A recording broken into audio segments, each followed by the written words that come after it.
Let's imagine for a moment we had the option to redesign human civilization from the ground up. What if, hypothetically speaking, we discovered an exact replica of the planet Earth, and the only difference between this new planet and our current one is that human evolution had not occurred. It was an open palette. No countries, no cities, no pollution, no Republicans, just a pristine, open environment. So, what would we do? Well, first we need a goal, right? And it's safe to say that goal would be to survive. And not to just survive, but to do so in an optimized, healthy, prosperous way. Most people indeed desire to live, and they would prefer to do so without suffering. Therefore, the basis of this civilization needs to be as supportive and hence sustainable for human life as possible, taking into account the material needs of all the world's people while trying to remove anything that could hurt us in the long run. That goal of, say, maximum sustainability understood, the next question regards our method. That understood, we can now consider production. How do we use all this stuff? What will our process of production be, and what do we need to consider to make sure it is as optimized as possible to maximize our sustainability? Well, the first thing that jumps right out at us is the fact that we need to constantly try and preserve. The planet's resources are essentially finite, so it is important that we be strategic. Strategic preservation is key. We are going to need an efficiency strategy for the actual mechanics of production itself. And what we find is that there are roughly 3 specific protocols we must adhere to. 1. Every good we produce must be designed to last as long as possible. Naturally, the more things break down, the more resources we are going to need to replace them, and the more waste produced. 2. When things do break down or are no longer usable for whatever reason, it is critical that we harvest or recycle as much as we possibly can. So the production design must take this into account directly at the very earliest stages. 3. Quickly evolving technologies, such as electronics, which are subject to the fastest rates of technological obsolescence, would need to be designed to foreshadow and accommodate physical updates. The last thing we want to do is throw away an entire computer system just because it has only one broken part or is outdated. So we simply design the components to be easily updated, part by part, standardized and universally interchangeable, foreshadowed by the current trend of technological change. We need to devise a strategy called strategic access. This would be the foundation of our demand distribution tracking system, which makes sure we can meet the demand of the population's needs for access of whatever they need when they need it. And as far as physically obtaining the goods, centralized and regional access centers all make sense for the most part, placed in close proximity to the population, and a person would simply come in, take the item, use it, and when finished, return it when it is no longer needed. Sort of how a library works today. In fact, these centers could not only exist in the community in the way we see local stores today, but specialized access centers would exist in specific areas where often certain goods are utilized, saving more energy with less repeat transport. And the unique result of this preservation-based approach, which is intuitively counter to many, is that this logical, ground-up, empirical process of preservation and efficiency, which can only define true human sustainability on this planet, would likely enable something never before seen in human history.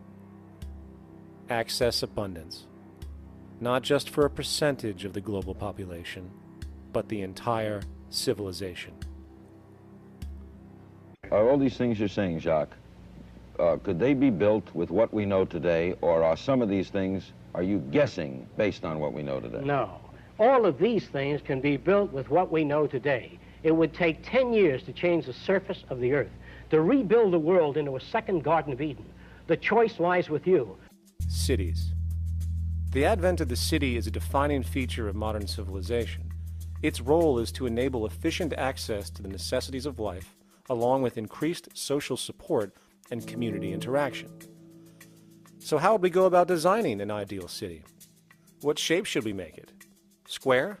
Trapezoid? Well, given we're going to be moving around the thing, we might as well make it as equidistant as possible for ease. Hence, the circle. What should the city contain?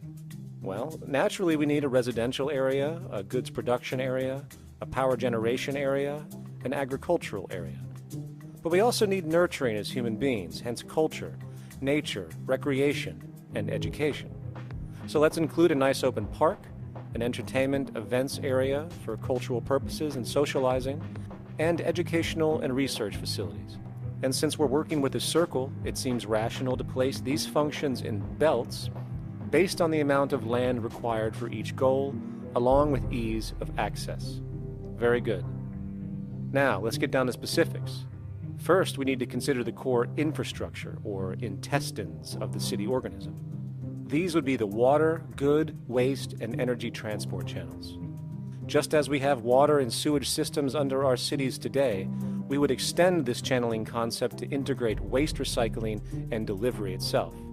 No more mailmen or garbage men.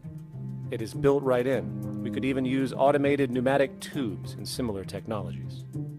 Same goes for transport. It needs to be integrated and strategically designed to reduce or even remove the need for wasteful, independent automobiles. Electric trams, conveyors, transveyors, and maglevs, which can take you virtually anywhere in the city, even up and down, along with connecting you to other cities as well. And of course, in the event an automobile is required, it is automated by satellite for safety and integrity. In fact, this automation technology is in working order right now. Agriculture, the soilless mediums of hydroponics and aeroponics, which also reduce nutrient and water requirements by up to 75% of our current usage. Food can now be organically grown on an industrial scale in enclosed vertical farms, such as in 50-story 1-acre plots, virtually eliminating the need for pesticides and hydrocarbons in general. This is the future of industrial food cultivation, efficient, clean, and abundant. So, such advanced systems would be, in part, what comprise our agricultural belt, producing all the food required for the entire city's population, with no need to import anything from the outside, saving time, waste, and energy. And speaking of energy, the energy belt would work in a systems approach to extract electricity from our abundant renewable mediums, specifically wind, solar, geothermal, and heat differentials, and if near water potentials, tidal and wave power. To avoid intermittency and make sure a positive net energy return occurs, these mediums would operate in an integrated system, powering each other when needed, while storing excessive energy to large supercapacitors under the ground, so nothing can go to waste. And not only does the city power itself, particular structures will also power independently and generate electricity through photovoltaic paints, structural pressure transducers, the thermocouple effect, and other current but underutilized technologies. But of course, this begs the question, how does this technology and goods in general get created in the first place? This brings us to production. The industrial belt, apart from having hospitals and the like, would be the hub of factory production. Completely localized overall, it would of course obtain raw materials by way of the global resource management system just discussed, with demand being generated by the population of the city itself. As far as the mechanics of production, we need to discuss a new, powerful phenomenon, which was sparked very recently in human history and is on pace to changing everything. It's called mechanization, or the automation of labor. Labor automation through technology is at the bottom of every major social transformation in human history. From the agricultural revolution and the invention of the plow, to the industrial revolution and the invention of the powered machine, to the information age we live in now through essentially the invention of advanced electronics and computers. And with regard to advanced production methods today, mechanization is now evolving on its own, moving away from the traditional method of assembling component parts into a configuration into an advanced method of creating entire products in one single process. RetWrap is a three-dimensional printer. That's to say, it's a printer that you plug into a computer, and instead of making two-dimensional sheets of paper with patterns on, it makes real, physical, three-dimensional objects. Now, there's nothing new about that. 3D printers have been around for about 30 years. Big thing about RepRap is that it prints most of its own parts. So if you've got one, you can make another one and give it to a friend, as well as being able to print lots of useful things.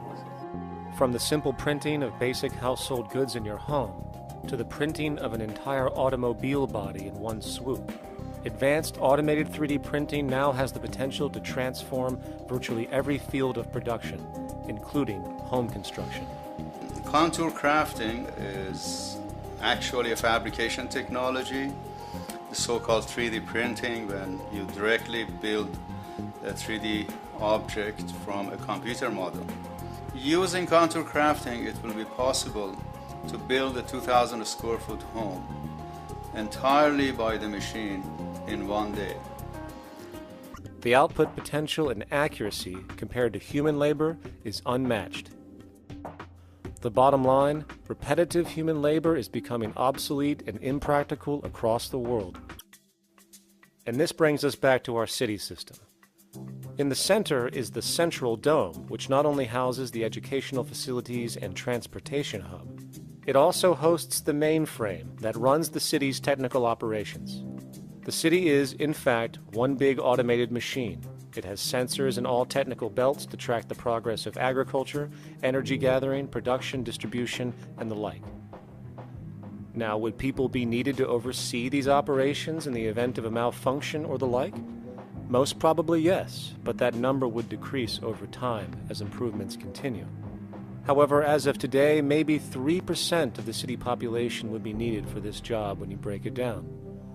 I guarantee you, people will volunteer their time left and right to maintain and improve a system that actually takes care of them. Scientific studies have now shown that people are, in fact, not motivated by monetary reward when it comes to ingenuity and creation. The creation itself is the reward. Money, in fact, appears only to serve as an incentive for repetitive, mundane actions, a role we have just now shown can be replaced by machine. So when it comes to innovation, the actual use of the human mind, the monetary incentive has proven to be a hindrance, interfering and detracting from creative thought. And this might explain why Nikola Tesla, the Wright brothers, and other inventors who contributed massively to our current world never showed a monetary incentive to do so. As stated before, a resource-based economy applies the scientific method to social concern, and this isn't limited to simply technical efficiency. It also has the consideration of human and social well-being directly and what comprises it. What good is a social system if, in the end, it doesn't produce happiness and peaceful coexistence?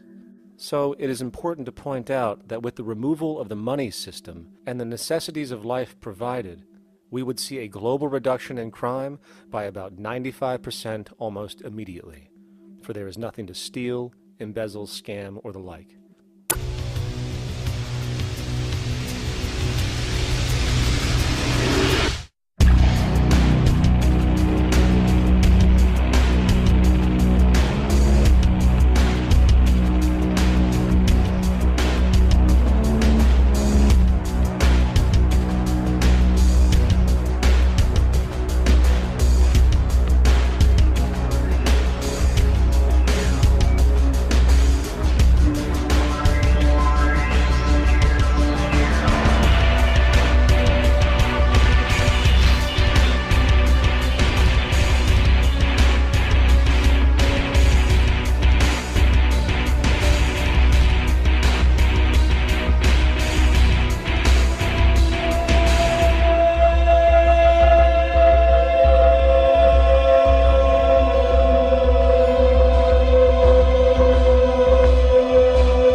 straight and stronger course to the corner of your life.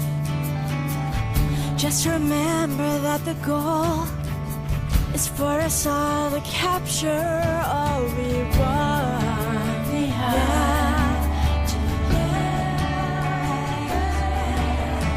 Don't surround yourself with yourself. Move on back to squares. Send an instant karma to me, and I shall